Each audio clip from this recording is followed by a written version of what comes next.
So guys, shoutout dyan sa may mga katulad ko na may pinagdadaanan, ah, na mayroon dyan anxiety disorder or depression guys, agoraphobia, panic attack. Guys, ma-advise ko lang, as katulad nyo guys, 3 years na ako nagkaroon and I was diagnosed by psychiatrist na general anxiety disorder, panic attack, and agoraphobia. Guys, masasabi ko, gagaling po tayo guys. Totoo po yan. Ang kailangan lang talaga natin guys, yung matinding disiplina sa sarili. Huwag masyado ano, overthink, i-accept mo na siya na meron kang anxiety, na part siya ng katawan natin guys, ng buhay natin. Huwag na natin siya masyadong seryoso. Pag inatake tayo guys, hayaan mo lang guys. Ramdamin mo lang siya guys. Kasi kapag palagi mo yung ginagawa guys, humihina yung anxiety guys. Promise guys. Dati hindi ako nakakalabas guys. 3 years na ako mayroon ng anxiety disorder. Nagka-agoraphobia ako. Takot akong sumakay ng jeep dati kasi nga nagka-trauma ako. Kasi dati health anxiety dati yung sakit ko. Kasi pumapalpitit ako, natatakot ako kasi baka mangyari naman yung nangyari sa akin na hindi ako makahinga doon sa jeep. Kaya natakot na ako sa lumabas. Yun. Kaya yung ginawa ko, araw-araw talaga ako lumabas. Sinasabi ko na, sige, umatake ka dito. Inatake ako minsan guys. Kasi sa una guys, malakas pa yung yung takot mo dun sa agoraphobia na yan.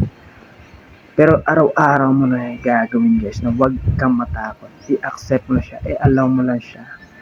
Dapat, pag in-accept mo siya, ang true acceptance kasi, alam mo na may anxiety ka. Pero, nagko-continue ko pa rin sa buhay mo guys. Yun yung true acceptance.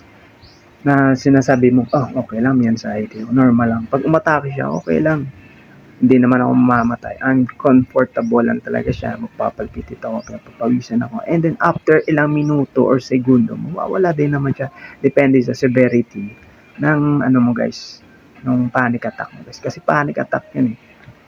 Yung anxiety naman, yung daming kang iniisip, hindi ka makatulog. Yun. Yung panic attack, makakabog yung dibdib mo. Dati hindi ko yan alam eh. Kaya sobrang anxiety, overthink ko. Desperate ako gumaling dati.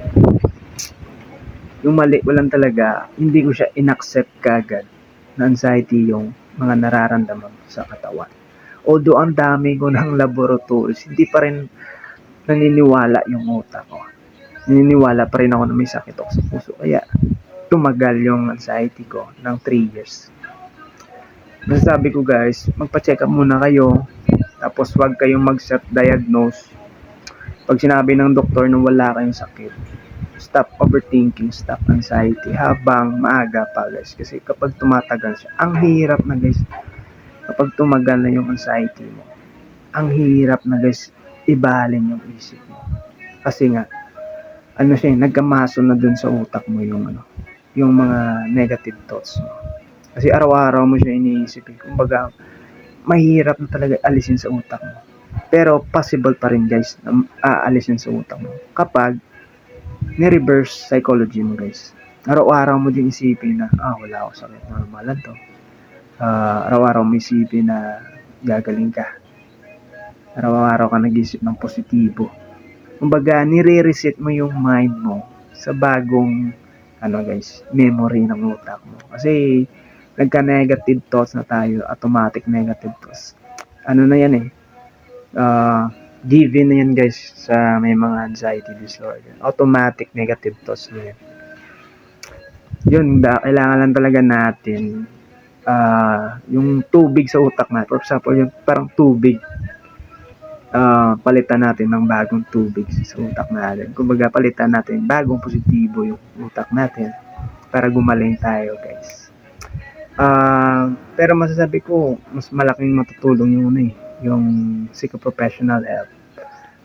The best talaga yun guys. Mag-seek muna kayo ng professional help. Ako nag-seek ako, kaya na-diagnose ako ng psychiatrist ng generalized anxiety disorder, panic attack, at saka agoraphobia. Binigyan niya ako ng gamot pero hindi ko tinuloy.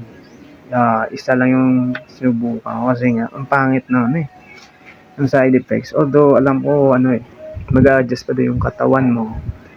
Pero madami kasi akong ano eh, nalaman doon na negative. At marami din ako na nalaman na possible naman gagaling tayo without medicine. Although talaga, yung totoong paggaling, ano eh, therapy talaga guys. Therapy, hindi yung gamot. Kasi kapag gamot sana, edi sana lahat na yung may mga mental health problem, gumaling na, di ba? Ang daming mental health problem sa US, sa mundo, pero hindi pa rin nagagaling ng kahit magamot sila. Kasi nga, dahil yan, ang totoo talaga, hindi naman sakit yung ano eh, mental health. No? Ano kasi siya eh, parang naging habit na yung brain natin. So, kailangan lang talaga natin therapy guys. Baguhin natin yung ating pananaw sa buhay. Baguhin natin yung utak natin. Kasi nga, binago na natin yung utak natin sa mga negative thoughts, di ba? Binago natin yung nag-anxiety tayo. Naging negative na tayo. Naging overthink na tayo palagi. So, ngayon, start ka, i-therapy mo yung sarili mo, guys. Kung wala kang pera, magpupunta sa psychologist. Ang daming, dyan, mga free doon sa YouTube, kagaya ni Jeremy Amili, Nutshell, mga therapist yan, Nutshell. Mga, basta ang daming free sa, guys, sa social media. Tsaka, iwasan nyo lang, guys, yung mga negative na, na mga post dito sa social media, guys. Kasi, makakadagdag din yun sa sa inyong anxiety. Yun lang masasabi ko guys, huwag yung sumuko sa sarili nyo. Araw-araw nyo guys, harapin yung takot. Kasi ako guys, nakapunta na ako guys ng Manila. Sumakay ako ng aeroplano. Nagpanik ako dun guys. Nagpanik ako. Pero hinayaan ko lang siya. Inaccept lang. Sobrang pangit sa katawan guys. Bilis yung tibok. May matay ako. Ang daming thoughts na sa tao. Pero inaccept ko lang. Sabi ko, sige, tumba mo ko dito. Wala akong pakialam. Wala na akong pakialam na mangyari sa akin. Tsaka nagpipray ako, Lord. Kasama ko si Lord. Nagpipray ako. Yun, kumakalma yung utak ko. Tsaka yun, napunta ako ng Manila guys. Tapos pag uwi ko na guys, aeroplano pa rin. Parang wala na yung panic ko. Parang wala na guys.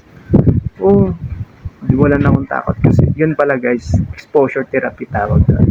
Tsaka guys, ngayon nagtrabaho ko sa Iloilo. Pumunta ako sa Iloilo nang mag-isa guys. Nagpanic din, nagano din ako doon, nervous din ako doon. Kasi nga nag-fast-crap pa ako, sobrang lakas ng ng alon guys. Sobra, tsaka yung mga OCD pa yung tawag dito, ang daming pumapasok sa utak. Kahit di ko siya inis, sobrang hirap mag-focus sa positibo. Pero pinopositibo ko lang talaga. Saka ina-accept ko lang talaga yung mga pangit na sintomas sa katawan ko. Hinayaan ko lang siya para hindi ako mag-panic. But alam ko na, parang lalabas na talaga yung panic attack ko. Kasi parang kuryente mula sa paa mo eh. Hanggang katawan mo, hanggang leeg mo. Ko na siya, sinishift ko na yung thinking ko. Kasi nga, nagbibuild yung panic attack. Kasi nga, dun sa negative thinking natin na, baka lumabas yung panic attack. Natakot kasi tayo sa panic attack. Dapat wag. Mas dapat nga, tawag doon, mas gustuin mo dapat lumabas yun. Para ma-practice mo kung paano siya kontrolin guys. Yun. Tama yung sinabi ni Jeremy Amili na harapin mo yung yung panic, yung anxiety, huwag mo siyang iwasan. Kasi doon mo siya malalaman kung paano mo siya makokontrol guys. Or paano mo siya bibigyan solusyon. Discover ka na ng technique dyan. Paano ma-counter yung panic attack kasi para sa akin, makokontrol siya. Nakontrol ko siya, hindi ako nagpa-panic. Anxiety, andyan pa rin sa utak ko, hinahayaan ko lang siya. Pero dapat subukan mo palaging i-positibo yung utak mo kasi pag nang-negative yan, boom, sabog yung papanik attack talaga. Ako lang mag-isa guys, sumakay ako sa barko. Sa aeroplano kasi may kasama ako doon, yung pinsan ko isa. Kaya medyo, pero andun pa rin yung takot ko. Hinarap ko talaga lahat ng takot ko, guys. Kaya masasabi ko talaga, yung mga matatapang talaga na tao, yung may mga anxiety disorder talaga, is totoo yan. Kasi nga, takot ka na, pero hinaharap mo pa rin yung takot mo. Yun yung mga matatapang talaga na tao. Tayo talaga. Kaya, kung nakahiga ka pa dyan, sana mapanood mong video na to. Sana makatulong sa'yo, maging wake up calling. Kasi ako dati 3 months ako nakahiga sa bahay, guys. Napag-isipan ko na ano talaga wala na, tapos na, ayoko na, gusto ko nang mag-delete. Pero Christian nga ako, nakakaya, no? Christian pa ako, nakakaya. Sabi ko, alam ko, Lord, mali mag-delete ang sarili, kaya tatanggapin ko na lang to, Lord, hanggang mamatay ako, Lord.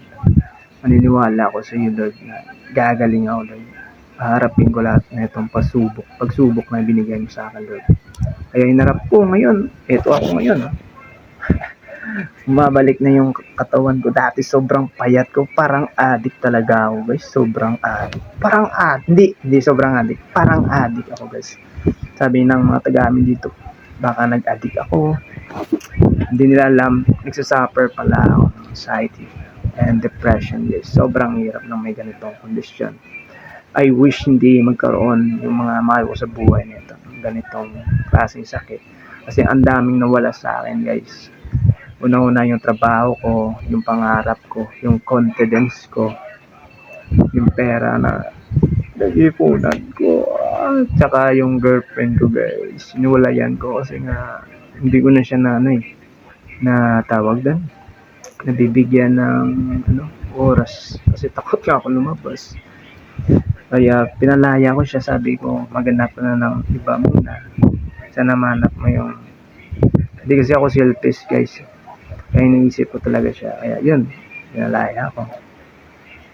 Yun, sobrang sakit magkaroon ng ganito, guys.